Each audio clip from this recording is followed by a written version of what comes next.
Vale, perfecto. Bienvenidos a todos.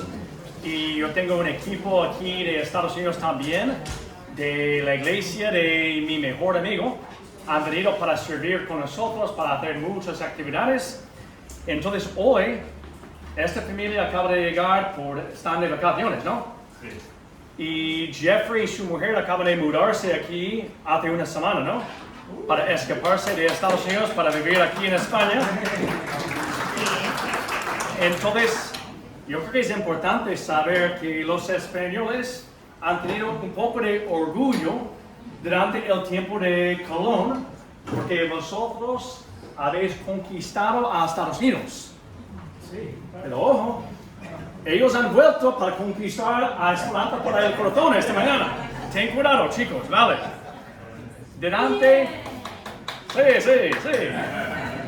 Durante las últimas semanas, nos hemos centrado en los diferentes dones del Espíritu. Esta semana nos centraremos en el don de lenguas. Yo sé lo que estáis pensando. Rusty, si existe un don de lenguas, yo no estoy diciendo que existe o no, pero si existe un don de lenguas, ¿por qué yo no puedo entenderte cuando tú hablas en español? Vale, eso es una buena pregunta, ¿no? No tienen el de interpretación. Sí. Pero vamos a ver esta semana, porque yo sé que tenemos gente de diferentes orígenes y con diferentes puntos de vista sobre este tema. Mi objetivo hoy no es que todos os sentéis felices, ojalá, sino intentar enseñar fielmente lo que dicen las Escrituras sobre este don. También es importante mencionar la diferencia entre las doctrinas primarias y secundarias. Las doctrinas primarias son cosas en las que debemos estar de acuerdo para ser una familia de Dios. Por ejemplo, Jesús es el Hijo de Dios. Era 100% hombre y 100% Dios. Que Jesús murió, resucitó por el perdón de nuestros pecados y a través de nuestra fe y arrepentimiento somos salvos y después debemos bautizarnos. Son esas cosas primarias que tenemos que estar de acuerdo para ser una familia. Pero hay otras doctrinas que son importantes, pero que no deben dividirnos como creyentes. Los dones espirituales son un ejemplo de una área en la que podemos tener diferencias, pero aún así podemos servir a Dios juntos. Antes de dar las diferentes maneras para ver el don de lenguas, voy a decir que en mi opinión es un tema muy difícil entender por completo. Hay enseñanzas en la Biblia que son bastante claras, ¿no? Que son fáciles para entender, pero hay otros que tú puedes verlo de diferentes maneras. Creo que hay algunas cosas en la Biblia que no podremos entender por completo hasta que lleguemos al cielo. Yo tengo un voz más fuerte ahora, ¿no? Más hombre. Yo soy más macho. Vale. Yo soy español ahora. Vale, gracias. ¿Mi mujer está aquí para escuchar esto? Vale, lo bueno es que este tema, como he mencionado antes, no es una doctrina principal de la fe cristiana que define nuestra salvación ni quién es Dios, sino es una doctrina secundaria que, aunque sea importante, no debe dividirnos. Entonces vamos a empezar con una de las perspectivas que tú puedes ver en la pantalla. ¿Alguien puede leer eso sobre esta doctrina? Cesacionismo es una doctrina teológica que sostiene que los dones milagrosos del Espíritu Santo, como la profecía, las sanidades y el hablar en lengua, cesaron de practicarse después del primer siglo, cuando se completó las Escrituras por completo. Vale, y vamos a tener gente en nuestra iglesia de diferentes posiciones, entonces vamos a entrar para explicar esta posición. Esta posición se basa en la idea de que estos dones cumplieran un propósito fundacional para la iglesia primitiva, autentificando a los apóstoles y el mensaje, el evangelio, del Evangelio en un momento en que el Nuevo Testamento aún no estaba completo. Pero hay otra perspectiva. Si alguien puede leer el segundo perspectiva. El pentecostalismo es una visión continuacionista. Y Antonio, se nota porque yo estaba pidiendo a alguien más para leer, ¿no? No, sigue. Y enseña que todos los dones no solo continúan existiendo, sino que se usan regularmente en las iglesias. Y algunos incluso enseñan que hablar en lengua es necesario para la salvación y la prueba de tener el Espíritu Santo. Vale, esta es otra postura que algunos hermanos en la fe tienen, pero es importante decir que la enseñanza dice, y algunos incluso enseñan, no todos que creen en eso, algunos enseñan que hablar en lenguas es necesario para la salvación y la prueba de tener el Espíritu Santo. A veces, a lo mejor he escuchado eso en algunas iglesias, ¿no? Vamos a ver, vamos a hablar sobre solo esta parte, y yo voy a argumentar solo eso rápidamente, que esta segunda parte no es bíblica. Vale. Os digo la razón. Si alguien puede leer 1 Corintios 12:30 en voz alta. Tienen todos los dones para sanar enfermos, hablan todos en lengua, ¿acaso interpretan todos? Entonces Pablo plantea una pregunta retórica en este contexto y quiere que los creyentes vean que no hay un don, ningún don, que todos los creyentes tuvieran. En aquel entonces ni ahora, si creen que todos los dones permanecen. Esa era la importancia del cuerpo de Cristo, que todos tenemos diferentes dones que se complementan. Entonces la perspectiva que todos los creyentes deben tener el don de lenguas para mostrar que tengan el Espíritu Santo no es bíblica, según la Biblia. Vale, yo crecí en una iglesia que enseñaron que el don de lenguas ya había cesado. Pero muchos de mis amigos eran pentecostales, asambleas de Dios, de diferentes iglesias. De adolescente, yo vi cómo se abusaba en algunas iglesias, se abusaba del don de lenguas de forma muy desordenada, lo que también causaba mucha confusión en la iglesia. En algunas iglesias, no dije todas, en algunas iglesias hablaban en lenguas todo el mismo vez en una iglesia. Corrían por el pasillo y se tiraban en el suelo. Básicamente hacían cosas que nunca se ven en las escrituras, no están ahí. Y este tipo de cosas se volvió normal en muchas iglesias y todavía lo es hoy. Fui a la iglesia de un amigo y un pastor pidió a quienes querían recibir el Espíritu Santo que se acerquen y ponen en fila. Entonces yo tenía como 13 años, yo le dije, vale, yo me encantaría recibir eso. Yo estaba ahí en la fila para recibir el Espíritu Santo, ¿vale? Así que me acerqué y mientras el pastor tocaba a la gente en la cabeza, se caían en el suelo y empezaban a hablar en una lengua que yo no pudiera entender. Entonces él me tocó mi cabeza y me cayó, pero nada pasó. Yo estaba ahí en el suelo, así que decidí volver a mi asiento. Pero cuando el pastor me vio, yo estaba levantándome de nuevo, él regresó y me golpeó muy fuerte en la cabeza. Esta vez me quedé ahí tendido en el suelo hasta que terminó el culto. Yo no quería recibir otro golpe, ¿vale? Pero eso es importante para nosotros. El hecho de que muchas iglesias, no dije todas, no han enseñado o usado este don según las escrituras, no significa que debamos ignorar el tema por completo. Hasta ahora solo he explicado dos perspectivas, pero hay muchos más que caen en el medio de estas dos. Es posible que este don se ha cesado, no se ha cesado, sino que Dios no lo da en frecuencia como antes. Es posible que Dios solo lo da en ocasiones puntuales. Yo no me siento completamente confiado en este tema para decir seguro cómo y cuándo Dios quiere dar los dones a su iglesia, porque es su iglesia y sus dones, ¿vale?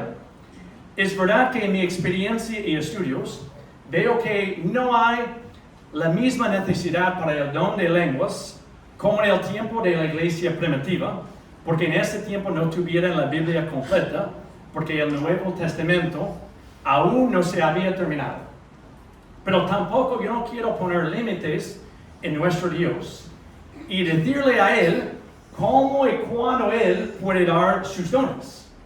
Entonces vamos a ver varios versículos para ayudarnos a entender mejor el tema de lenguas en general. Primero quiero que sepamos que la palabra griega para lenguas, ¿alguien sabe qué significa esta palabra, lenguas? Significa en griega idiomas, ¿vale? Así que quiero que veamos de dónde provienen los idiomas y por qué tenemos tantos. ¿Alguien sabe de dónde vienen todas las lenguas, todos los idiomas? De Babel, ¿no? De David. Vale, vamos a empezar en Génesis 11. Si tenéis vuestras Biblias, vamos a estar en Génesis 11.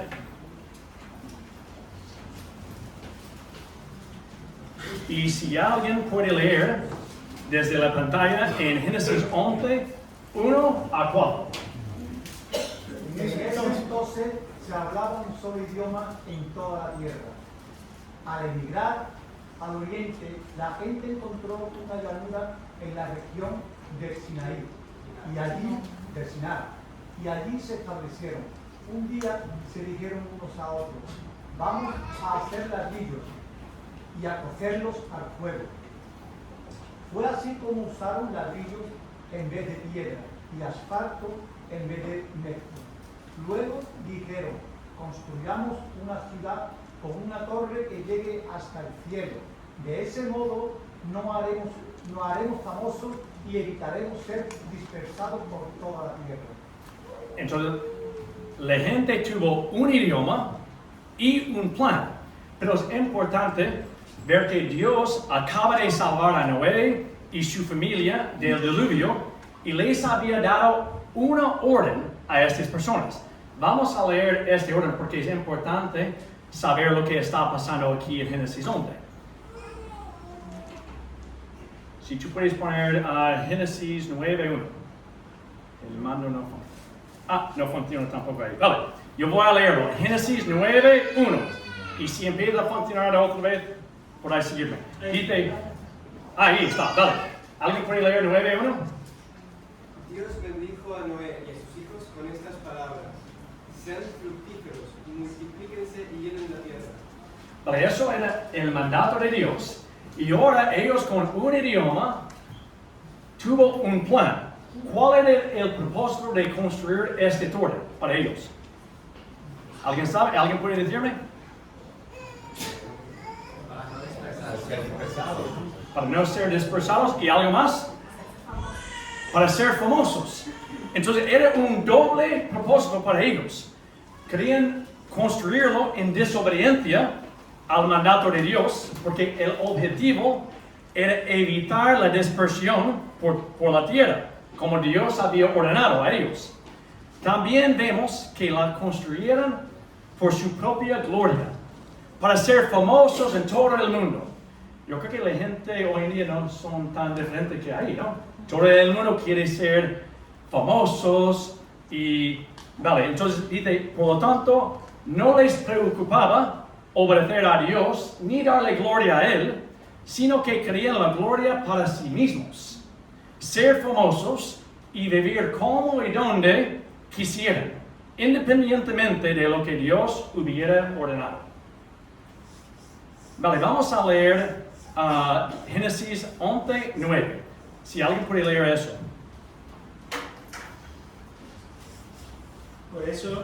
Por eso a la ciudad se la llamaba Babel, porque fue allí donde el Señor confundió el lenguaje de todos los habitantes de la tierra y los dispersó por todo el mundo. ¿Qué hizo Dios en este versículo? Dime, ¿qué hizo?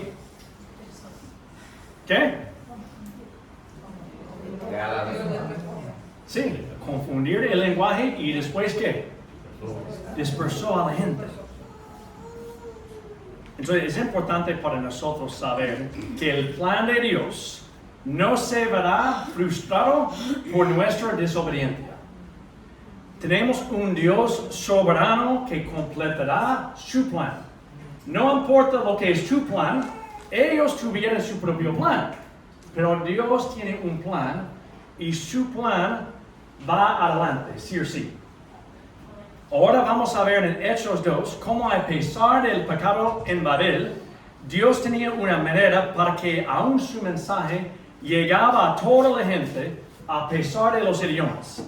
En este capítulo vamos a ver el comienzo del don de lenguas. Entonces en Hechos 2 vamos a leer 1 a 8 y versículo 11. Si alguien puede leer 1 a 8 y 11. Cuando llegó el día de Pentecostés, estaban todos juntos en el mismo lugar.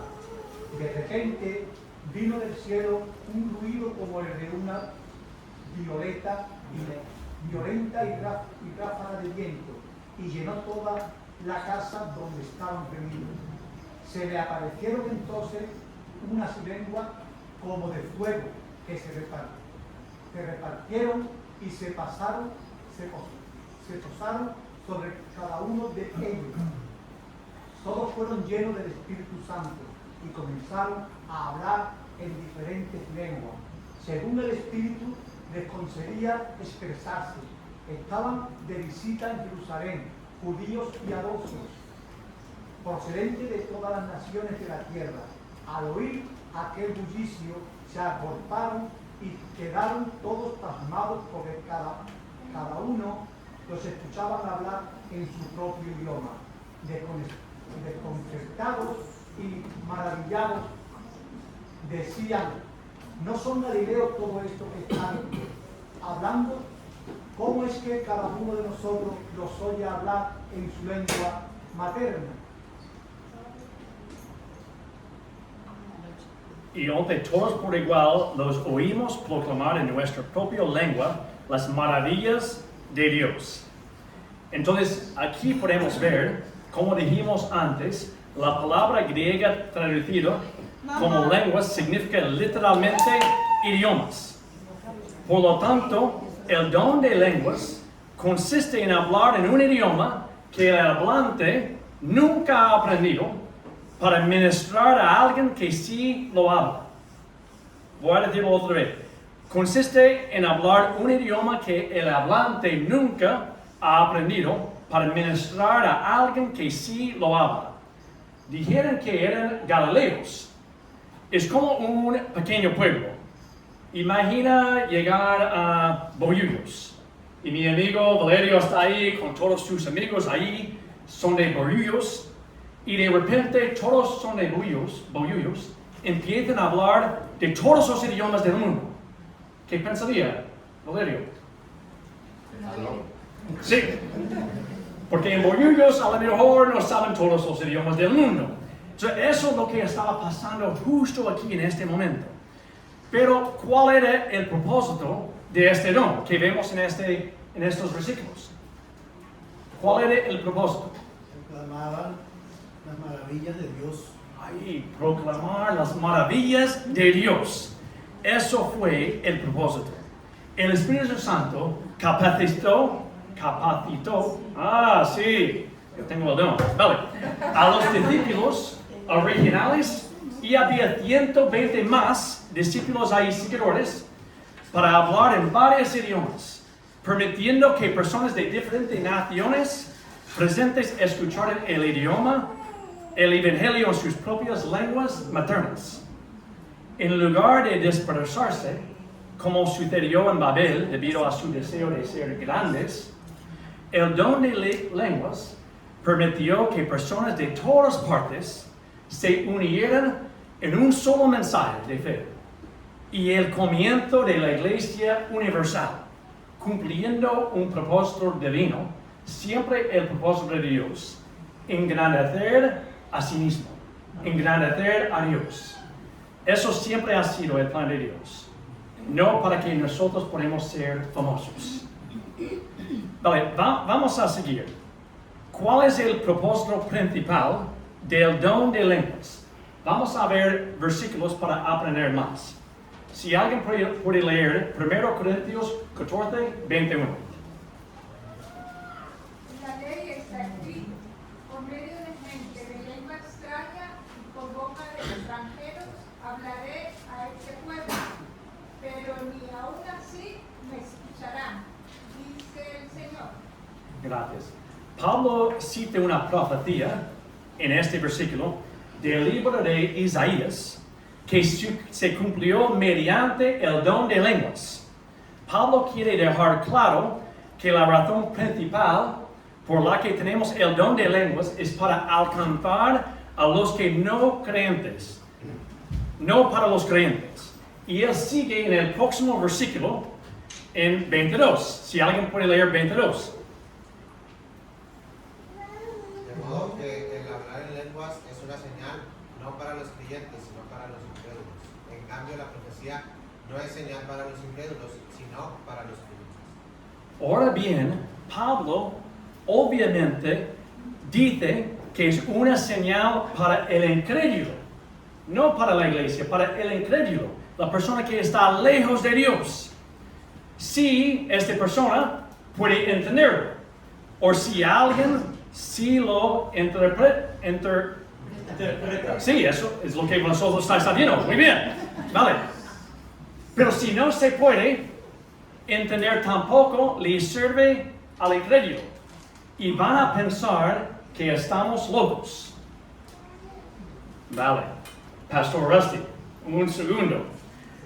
Eso es un poco duro, ¿no? Decir que un incrédulo pensará que estamos locos si nos oye hablar en lenguas, pero no hay alguien para interpretar y no pueden entender. Vamos a ver lo que Dios dice, si Él está de acuerdo conmigo o no, en el siguiente versículo, 23. Si alguien puede leerlo. Así que si toda la iglesia se reúne y todos hablan en lengua y entran algunos que no entienden o no creen, no dirán que ustedes están locos. Vale, eso es obvio. Si ellos están ahí escuchando gente hablando en diferentes idiomas y ellos no pueden entender, van a pensar que estamos locos. El don de lenguas no era para que toda la iglesia comenzara a usarlo en conjunto para edificarse. Era un don para usarse de manera específica para alcanzar a quienes estaban fuera de la iglesia. Otros dones, y dice aquí en 22, otros dones como la profecía, la fe, la enseñanza, edifican a la iglesia. Y es un beneficio para los creyentes. Pero el don de lenguas es principalmente para los incrédulos. Este don espiritual de lenguas también tenía como propósito indicar a los judíos que Dios no solo se interesa por ellos, porque ellos estaban pensando que somos la gente, el único pueblo de Dios y nadie más, sino que desea salvar a personas de todas las tribus, pueblos y lenguas. Dios quería romper las barreras creadas por los idiomas, para que la gente se uniera en el Evangelio. Pero vamos a seguir y preguntar una pregunta sobre las lenguas. ¿Existían pautas sobre cómo utilizar el don de lenguas? Vamos a ver lo que la Biblia dice. Si alguien puede leer 1 Corintios 14, 27 y 28. Si se hablan en lenguas, que hablen dos, o cuando mucho tres, cada uno por turno y que alguien interprete. Si no hay intérprete, que guarden silencio en la iglesia y cada uno hable para sí mismo y para Dios. Vale, en las iglesias que yo he visitado como niño, ellos no estaban enseñando eso. Era algo completamente diferente. Dios deja claro aquí que si una iglesia tuviera la práctica de hablar en lenguas, existían pautas. En ninguna parte de las Escrituras, tú puedes leer toda la Biblia, en ninguna parte se ve la práctica de alguien que pierde el control de sí mismo y su cuerpo se revuelva en el suelo. Eso no está en la palabra. Está en la palabra, pero cuando tú ves eso, es cuando ellos tienen un demonio. No estoy diciendo que la gente que hace eso tiene un demonio. No estoy diciendo eso. Yo estoy diciendo que la única vez que tú veas a alguien en el suelo así es porque tuvieron un demonio. Pero tú nunca ves eso con el don de lenguas, ¿vale? Dios da pautas para nosotros. Además, va contra las Escrituras tener un grupo de personas gritando en lenguas al azar. Dios da pautas claras. Como máximo, se tendrían ¿cuántas personas? 2 o 3, ¿vale? Y ellos pueden hacerlo al mismo tiempo. Por turno, ¿vale? Y si hubiera nadie que entendería el idioma o pudiera interpretar, ¿qué debes hacer de esa persona? Sentarse y callarse. ¿Vale? Punto, ¿eh? Es muy claro aquí en las Escrituras. Así que el don de lenguas se usaba principalmente para hablar en un idioma diferente y alcanzar a los perdidos. Pero algunos argumentan que hay un uso secundario, podría ser hablar en un idioma celestial, para hablar con Dios. Vamos a ver, existe una lengua celestial que se use para orar. ¿Algunos han escuchado sobre eso alguna vez? Vale. Entonces vamos a entrar para ver. Personalmente, nunca he experimentado este don en mi vida, personalmente. Pero tampoco quiero llegar a denegar su existencia. Vamos a ver. Mi objetivo es mostraros el argumento bíblico que la gente usaría para defender esta postura y el argumento en su contra, para que luego podáis sacar vuestras propias conclusiones. Vale, en 1 Corintios 14:2, si alguien puede leerlo. Porque el que habla en lenguas no habla a los demás, sino a Dios. En realidad nadie le entiende lo que dice, pues habla misterios por el Espíritu. Vale, algunos usarán este versículo para defender un lenguaje de oración con Dios. En las Escrituras hemos estudiado claramente, indican que sin intérprete el lenguaje no edificará a la iglesia y que la persona debe permanecer en silencio en la iglesia. Pero este versículo algunos usan para mostrar que se puede tener conversación privada con Dios en un lenguaje celestial. Pero vamos a seguir. En 1 Corintios 13, 1 a 2. Si hablo en lenguas humanas y angelicales, pero no tengo amor, no soy más que un metal que resuena o un platillo que hace ruido. Si tengo el don de profecía y entiendo todos los misterios y poseo todo conocimiento, y si tengo una fe que logra trasladar montañas, pero me falta el amor, no soy nada. Vale, también usarían el versículo 1 aquí, donde Pablo habla de hablar el lenguaje de los ángeles.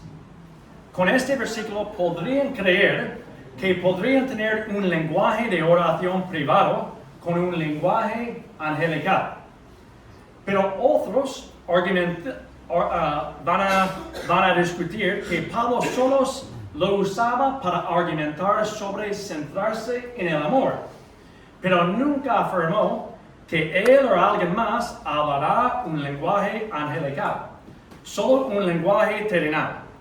Y él da 3 diferentes ejemplos que fueron exagerados al decir. Él dice, si tengo el don de profecía y entiendo todos los misterios y poseo todo conocimiento. incluso alguien que tiene el don de profecía no sabe todo. Él está exagerando. Y él dice, si tengo una fe que logra trasladar montañas.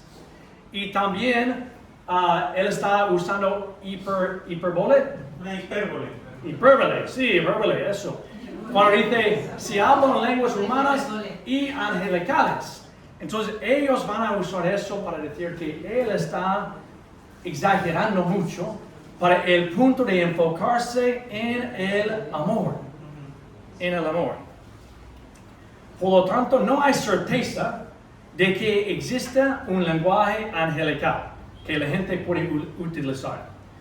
Pero hay algo muy interesante sobre la Biblia. En 1 Corintios 13, capítulo 12 está hablando sobre los dones. Y capítulo 14. Y en medio de 12 y 14 hay capítulo 13. Y yo no leo muchos libros, pero ¿eso suele ocurrir en los libros? ¿Que hay un capítulo 13 entre 12 y 14? Sí, eso es normal. Entonces, ¿pero por qué en la Biblia? ¿Por qué Pablo quería hablar sobre los dones en 12 y 14 y tener un libro en el medio? Voy a explicar la razón. Que en el medio de eso, ¿alguien sabe cómo se llama el libro de 13? ¿El libro o el capítulo? El capítulo, lo siento. El capítulo 13 El del amor. del amor. Es el capítulo sobre el amor.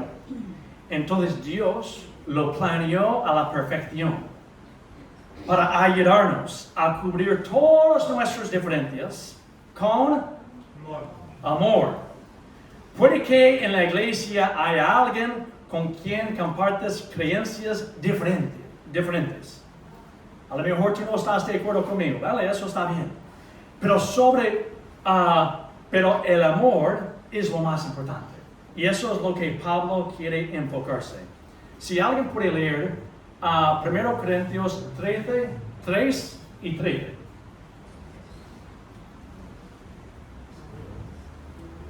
Si reparto entre los pobres todo lo que poseo, y si entrego mi cuerpo para que lo consuman las llamas, pero no tengo amor, nada gano con eso. Ahora pues permanecen estas tres virtudes: la fe, la esperanza y el amor, pero la más excelente de ellas es el amor. Si tuvieras todos los dones, pero no tuvieras amor, no habrías ganado nada. Nada. Espero que este sermón nos aclare algunas perspectivas del don de lenguas y su uso. Pero sobre todo, que podamos irnos de aquí hoy con un gran amor por los demás. Al continuar estudiando los dones, por favor, no te saltes el capítulo 13. Dios lo puso justo ahí por una razón. Y es que sin amor, ninguno de esos dones tendrá valor en tu vida ni en nuestra iglesia, sin el amor. Dice claramente que la mejor cosa que podemos desear no es un don, sino el amor. Pide a Dios que te dé un amor primero para Él y después un amor para los demás. Eso es el deseo de nuestro Dios. Déjame orar por nosotros. Gracias, Señor. Gracias por tu amor hacia nosotros. Gracias que tú nos has dado muchos dones que podemos usar y usarlo solo para tu gloria, Señor. No para que nosotros seamos famosos o más grandes, pero para ti, Señor. Te pido que tú cubres nuestra iglesia con tu amor. Aunque tenemos diferencias, a lo mejor algunos de nosotros con otros, que podemos enfocarnos en ti, Señor, y en tu amor hacia nosotros y hacia el mundo, para que podamos seguir predicando tu evangelio en este pueblo, en España y en el mundo. En tu nombre, Señor. Amén.